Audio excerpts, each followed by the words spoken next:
Hey, this is the pizza here, and this is a video of Hero's Tomb and Green Shirt Tomb. So me and a bunch of guildies got together and decided to do Hero's Tomb and Green Shirt Tomb. The guildmates were Sorex, level 52 Werebeast, Rosalind, level 76 Elf Priest, Muha, level 64 Human Magician, and Nikros, level 69 Elf Archer. Okay, so here we're about to take on Mardook, and originally I was just going to do Green Shirt Tomb, but then we decided to do Mardook since we had such a high level party. Mardook is only level 45 boss, who is actually stronger than the level 35 boss at the end of the actual instance, Green Shirt Tomb. So right now we started our attack. So our party is made up of a level 64, 69, 52, and 76. And also me, level 38. And so even with all those high levels, it still took us a full 2 minutes to take down Mardook. And his poison does do a decent amount of damage, and his melee attacks also do a pretty good amount of damage. So just to give you an idea of the strength of this boss, you will need a fairly high level party to take him down without losing anybody. And he didn't drop much loot since we did attack him with such a high level party. And the first part of this video was sped up by quadruple time. Now the video is going to be sped up by double time, and about halfway through Green Shirt Tomb it will be normal time again.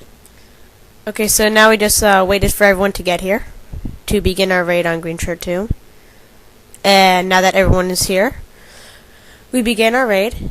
And everyone else with their high levels was pretty safe to all the monsters in this area.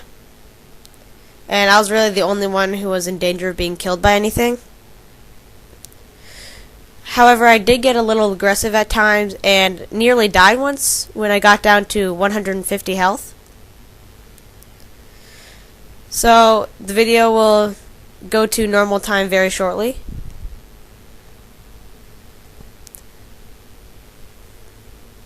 So right now we are still basically killing everything with ease, and the video is now normal time. So we actually decided to clear out this entire dungeon. So instead of just taking on the one boss at the end, we also decided to take on this little mini boss that is in this room right in front of us. He isn't very tough, and he's actually chained in place, but he is surrounded by a few bodyguards. It's basically a giant floating rock. I'm not exactly sure how else to describe it. So as you can see, there were a bunch of guards behind the walls that you couldn't see, so when you rush in they aggro you from the sides. I did lose a little bit of health right here, got down to about half health, and then pulled out right here so I could get a few heals and wait for the monsters to lose me, and then start dealing some damage again.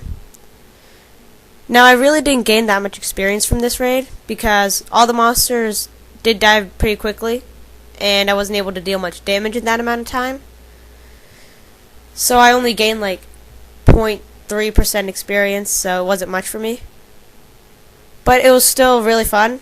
So it was a nice raid, and it would be worth a lot of experience if you were with a suitable level party that would actually be challenging to go through this dungeon. And so right now the boss actually aggroes you from a pretty fair distance, and he does most of his damage with his ranged attacks. But other than that, he's pretty easy to defeat. If you don't have someone to pull the bodyguards away from the boss, then you might be in trouble. And here, I didn't know that the rest of the party was already leaving the room, so when I aggroed these two guys, I thought I had some support, but I didn't. And my HP got low right there, you could see. And that's when Rosalind healed me so that I did not die.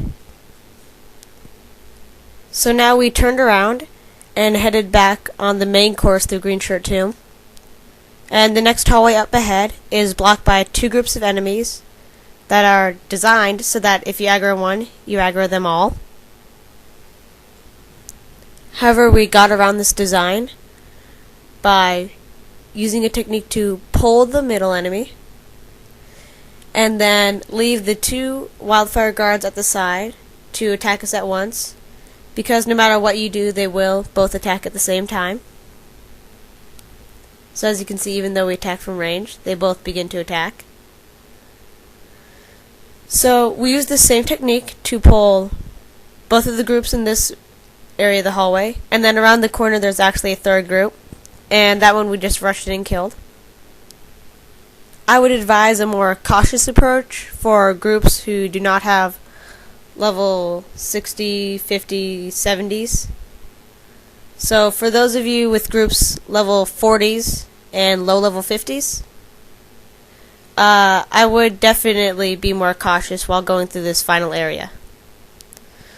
So now that we near the end of the hallway, we are getting close to the final boss for a green shirt tomb, Ching Ye Zhi, who is surrounded by level 37 bodyguards. The bodyguards do area of effect spells, so anyone that was a very low level would be advised to stay away for this part. And so the guards shoot out these shadow skulls that hit anyone within a radius of the target enemy. And so right now we are going in to get them. And I'm just finishing off this wildfire guard. And here we go. There you can see Rosalind casting an area of effect spell. Rosalind's area of effect spell does massive damage and has a very large radius, and you just saw those lightning bolts shooting down from the sky. Those were from that area of effect spell. And so originally me and Sorex were going to tank this boss, but Muha wanted to tank. So you'll see us, me and Sorex, rush in to take on this boss. And he'll start attacking Sorex because obviously Sorex, who is level 52, does more damage than me. And so then we'll be called off because Muha, human magician, wants to tank this.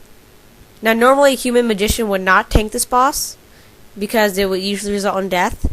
But Muha was level 64 and this boss is only level 35.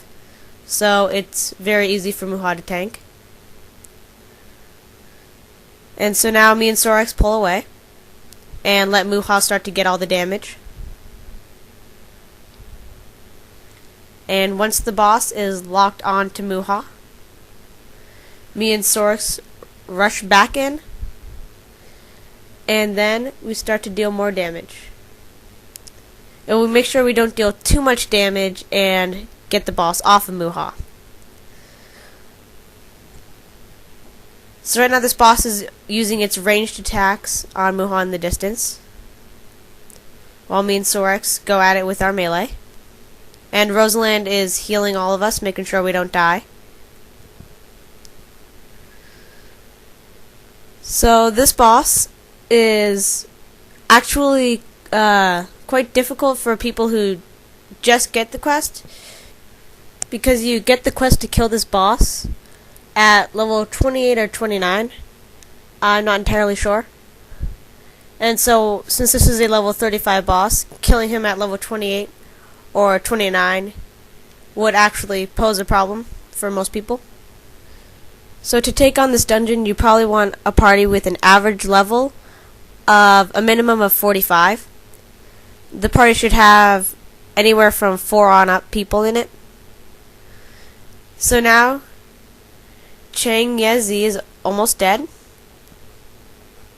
Everyone is hitting the boss right now, and it is still locked onto Muha, because you can tell it's still casting ranged attacks when it throws out those giant stones.